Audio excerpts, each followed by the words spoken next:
What?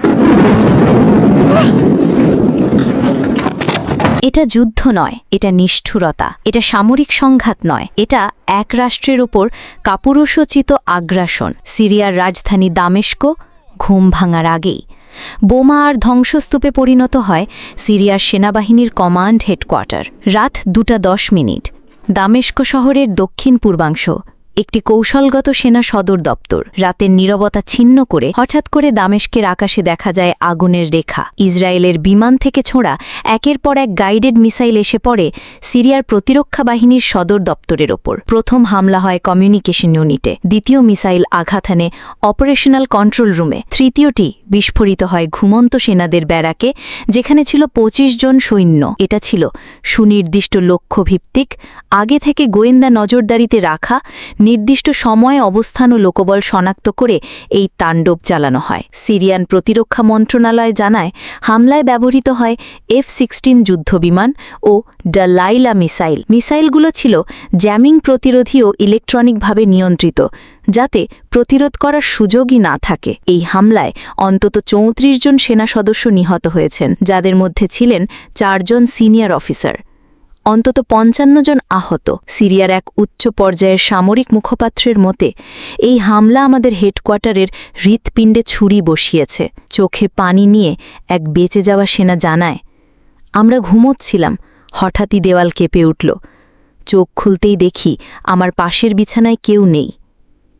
Israel হামলার দায় স্বীকার না করলেও পশ্চিমা গোয়েন্দা সূত্র নিশ্চিত করেছে এই হামলার লক্ষ্য ছিল সিরিয়ায় ইরানপন্থী মিলিশিয়াদের রুট কন্ট্রোল সেন্টার এবং লেবাননের হিজবুল্লার সঙ্গে সিরিয়ার সেনাবাহিনীর তথ্য আদান-প্রদান নেটওয়ার্ক।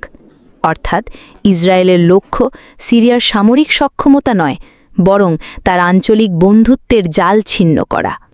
ইরান কড়া নিন্দা জানিয়ে বলে, এই হামলার জন্য ইসরায়েলকে চড়া মূল্য দিতে হবে। রাশিয়া উদ্বেগ প্রকাশ করে বলে, এটা আন্তর্জাতিক আইনের লঙ্ঘন। দামেস্কে হামলা মানে একটি সার্বভৌম রাষ্ট্রের নিরাপত্তায় হস্তক্ষেপ। জাতিসংঘ হিউম্যান রাইটস কাউন্সিল ঘটনার তদন্ত দাবি করেছে। সিরিয়ার প্রেসিডেন্ট বাশার আল আসাদ জরুরি বৈঠক ডাকেন। এটা যুদ্ধ ঘোষণা নয়, এটা শয়তানের মুখোশ খুলে ফেলা মাত্র, বলেন তিনি। সিরিয়ার সামরিক বাহিনী জানায়, আমরা রক্ত চাই না, কিন্তু আমাদের মর্যাদা রক্ষা করব, প্রয়োজনে শেষ সৈন্য পর্যন্ত। এই হামলা শুধু এক রাতের ঘটনা নয়, এটা মধ্যপ্রাচ্যে নতুন উত্তেজনার জন্ম দিয়েছে। ইসরায়েল, ইরান, সিরিয়া, হিজবুল্লাহ, এই চতুর্মুখী শক্তির সংঘর্ষ যে কোনো সময় বিস্ফোরণে রূপ নিতে পারে। বিশেষজ্ঞদের মতে, এই হামলা ছিল এক টেস্ট রানের মতো, যেখানে ইসরায়েল পরবর্তী যুদ্ধের মানচিত্র তৈরি করছে। আর সিরিয়া, হয়তো তারা প্রস্তুত নয়, কিন্তু পিছু হটার লোক ওদের জাতি নয়। একটি জাতির আত্মমর্যাদা রক্ষার লড়াইয়ের শুরু। ইসরায়েল হয়তো আধুনিক অস্ত্রে সজ্জিত, কিন্তু সিরিয়া সজ্জিত আত্মত্যাগ, দেশপ্রেম আর ইতিহাসের কঠিন শিক্ষা দিয়ে। আজ দামেস্ক কাঁদছে, কিন্তু কাল হয়তো রক্তেই লিখবে প্রতিশোধের ইতিহাস।